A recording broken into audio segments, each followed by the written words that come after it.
Buenas tardes a todos y muchas gracias. Voy a proceder a la lectura del manifiesto.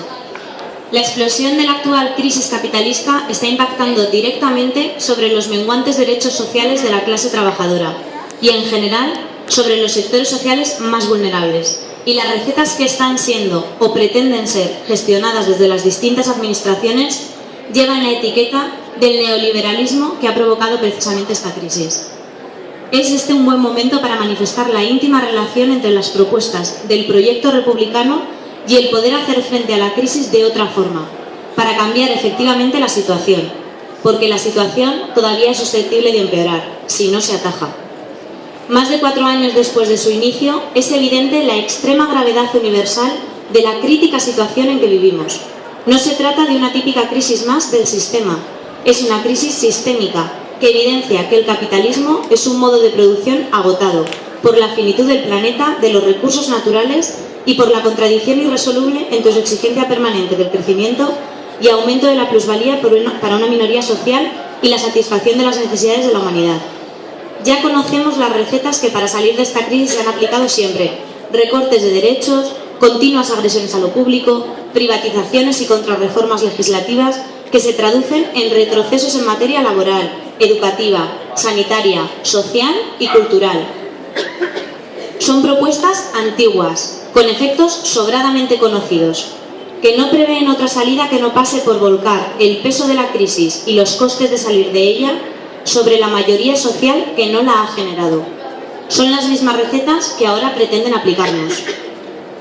Ante esta crítica situación, la alternativa social y política republicana tiene propuestas globales para salir de la crisis de otra forma, con otros objetivos, con otras políticas, porque en definitiva se trata de rescatar la democracia como un sistema económico, político y ético integral al servicio de las necesidades de la población.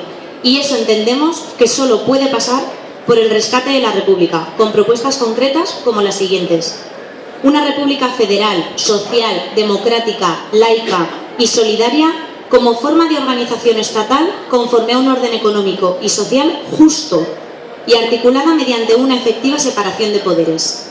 Una política económica que, con la implantación de resortes estratégicos de titularidad pública, se oriente al pleno empleo estable y de calidad, con unos servicios públicos, sanidad y educación a la cabeza, garantizados por el Estado y con control sobre precios y circuitos de comercialización.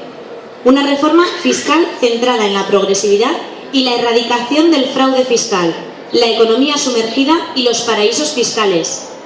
Una legislación sociolaboral garante de los derechos sociales, laborales y sindicales, con una reducción de la jornada laboral para que puedan trabajar dignamente más hombres y mujeres, con una legislación laboral que se oriente a la corresponsabilidad y que asegure que las tareas fundamentales de sostenimiento de la vida relacionadas con los cuidados, sean remuneradas o no, puedan ser ejercidas en condiciones de igualdad por hombres y mujeres. Una defensa activa de los derechos de los grupos sociales especialmente perjudicados por nuestro sistema actual: personas migrantes, ancianos y ancianas, mujeres, personas homosexuales o del colectivo de gays, lesbianas, transexuales, bisexuales e intersexuales, jóvenes en busca de su primer empleo, personas con discapacidad física o mental, etc. Unas administraciones públicas basadas en principios de subsidiariedad, colaboración y cercanía, evitando duplicidades injustificadas. Un Estado laico, garante y respetuoso de la libertad de conciencia y confesión, en el que se trabaje por superar los lastres sociales, culturales y morales que la doctrina de la Iglesia Católica ha implantado y defendido históricamente en nuestra sociedad, como por ejemplo los roles tradicionales de género que mantienen a la mujer en una posición subordinada. Unas políticas que pivoten en torno a la paz y la no violencia activa, respetando los derechos de los pueblos. Una reforma del sistema electoral para implantar uno proporcional, con las comunidades autónomas como circunscripción y un colegio nacional de restos. Referendos vinculantes y plebiscitos como mecanismo normalizado de participación y decisión democrática. Fomento efectivo de la participación ciudadana en todos los ámbitos. Una regeneración ética, una nueva cultura, un sentimiento que se vertebre en derechos y deberes recíprocos, que esté transido de valores solidarios y que sea capaz de edificar la convivencia sobre los pilares de la libertad, la igualdad, la fraternidad, la sororidad y el laicismo. Y también, por supuesto, superar el montaje de la monarquía como jefatura del Estado surgida en la transición.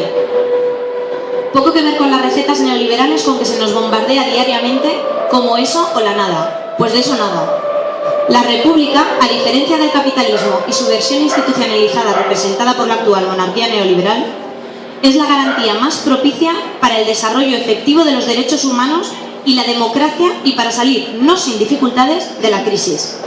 Esta propuesta republicana se suma como marea tricolor, por una parte, a todos aquellos movimientos de protesta contra la imposición que con el pretexto de salir de esta crisis están realizando las distintas administraciones, mediante la privatización de los beneficios y la socialización de los recortes de derechos, perjudicando con ello aún más a todos los sectores sociales, especialmente a los más débiles y en riesgo de exclusión.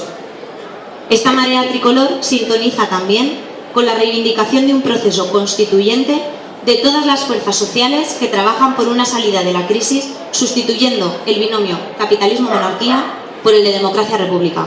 ¡Viva la República! ¡Viva! ¡Viva la Tercera República! ¡Viva! Muchas gracias.